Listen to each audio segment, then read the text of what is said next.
The war in Iraq is part of this because it's costing $10 billion a month. The war in Iraq is not separate from the economy, therefore, because that's all money that could be spent on health care.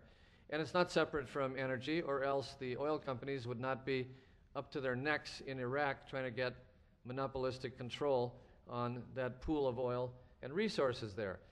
But I think that we'll have to pressure the new president, whoever it is, to keep any deadline, because it's not going to be easy. And I'll tell you why. It's harder to get into a war than to get out, because if you consider yourself the superpower, you're number one, then your reputation, it's like a street gang. Your reputation is all important, as if there's nothing else. And if you appear to be retreating from Iraq, your reputation suffers, and no president, including Barack Obama, is willing to take damage to the reputation of the presidency and the United States government. The superpower always thinks that the world is full of enemies, and if the superpower retreats, the enemies will advance.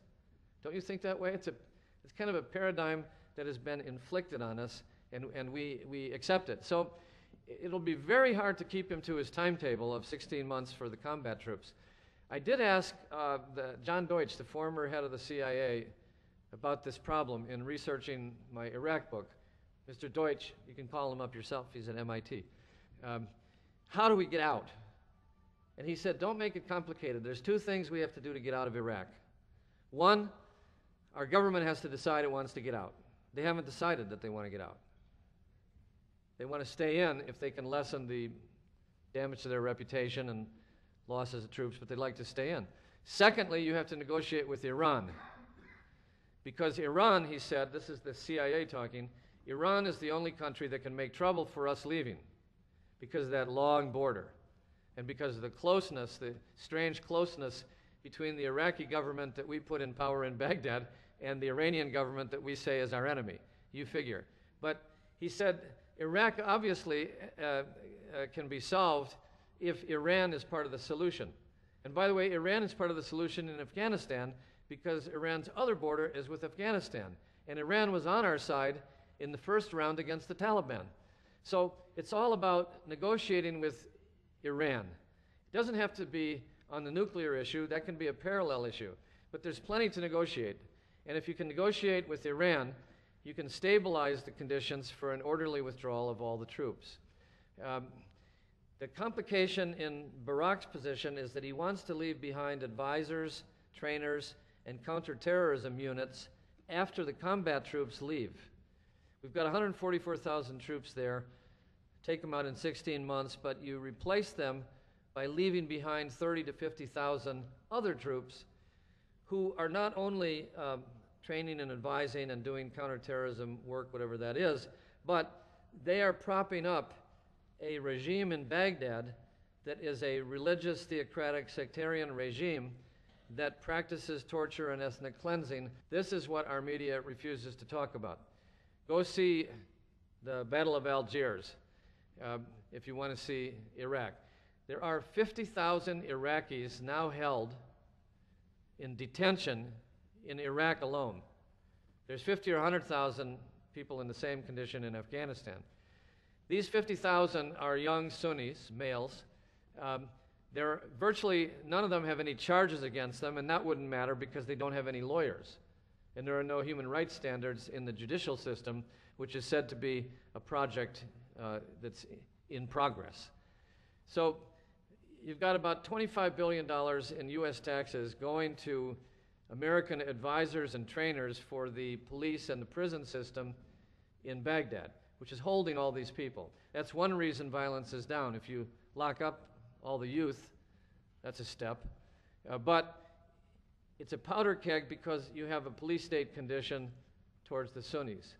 Second thing that's strange about Iraq that we don't notice is that the reason the Sunni insurgency is quiet is because we're paying 99,000 people not to shoot us. We're paying them $3 a head. That's a pretty good peace plan for the planet, actually, if you think about it. So we've put the pro-Iranian Shia Kurdish government in power. So why would they want to fight us? Because we're protecting them.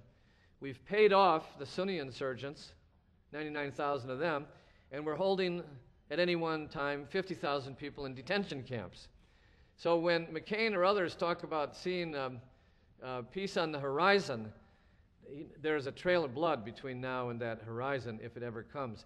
Somebody has to untangle this, and what Deutsch told me, I think, is the key, that you have to reverse the idea of the military surge into a diplomatic surge, but you can't do it unless you announce that the United States intends to withdraw, because no country in their right mind in that region is going to want to become our open ally in an occupation.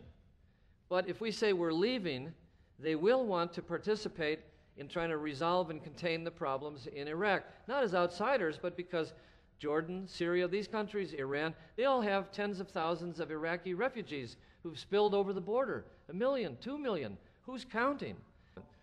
Afghan and Pakistan are just Iraqs waiting to happen. They are quagmires. Now, it may be true that if you sent in more American troops, you could stabilize something, but you would be buying time. I think that's an important concept, buying time. Happens to be one of the things we have to do to get through life. I understand that. But to think of it as a permanent occupation, first of Afghanistan, and then, God help us, Pakistan, is mindless militarism which will destroy our economy and leave us no closer to a solution in those countries than we are now. So we've got to convince our president that more troops in Afghanistan might be a holding action, but it's not going to be a solution. And we can't go from 140,000 Americans in Iraq to 140,000 in Afghanistan. If we do, you've got multiple quagmires. And we're coming to the end of the road, my friends. That's all I'm here to tell you. As you know, we don't live in an infinite universe of money. And we have to find some way to convince ourselves and our friends that our safety is not tied to permanent occupations in all of these countries. Well, aren't we in peril from bin Laden and Al-Qaeda? But I'm in that group that Barack talks about when he calls for patience from his friends on the left, who believes that we actually are on borrowed time and that any moment, including tonight, we could be hit with another attack.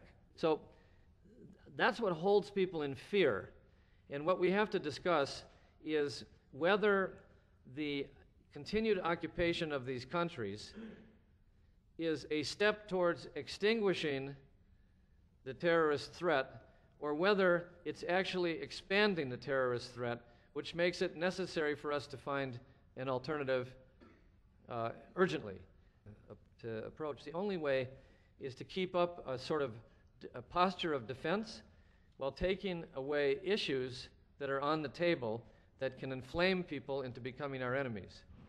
I'm talking about starting a crusade for energy conservation as if our national security depended on it. I'm talking about getting our military boots out of Muslim lands. I'm talking about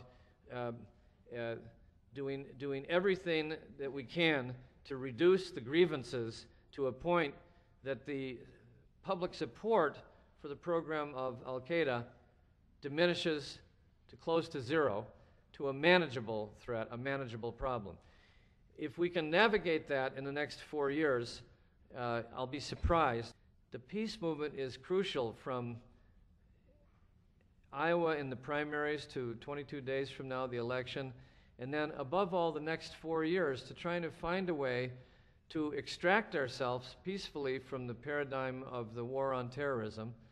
It took 30 years to get out of the Cold War, and I don't see that we have 30 years, but there are some in the counterinsurgency world who are talking about a long war. They mean 50 years, starting in 2003, 50 years of straight counterinsurgency war in these countries. That's what they're training for in the counterinsurgency programs in the Pentagon. So we have a short task and a long task, and they're very tied together, but you're the group that can stir the discussion that will make the candidates listen as they approach Iowa, which they surely will by the first of the year. So thank you very much, and bless you for your task, and good luck to you. We will all depend on Iowa progressives. Thanks very much. Sure.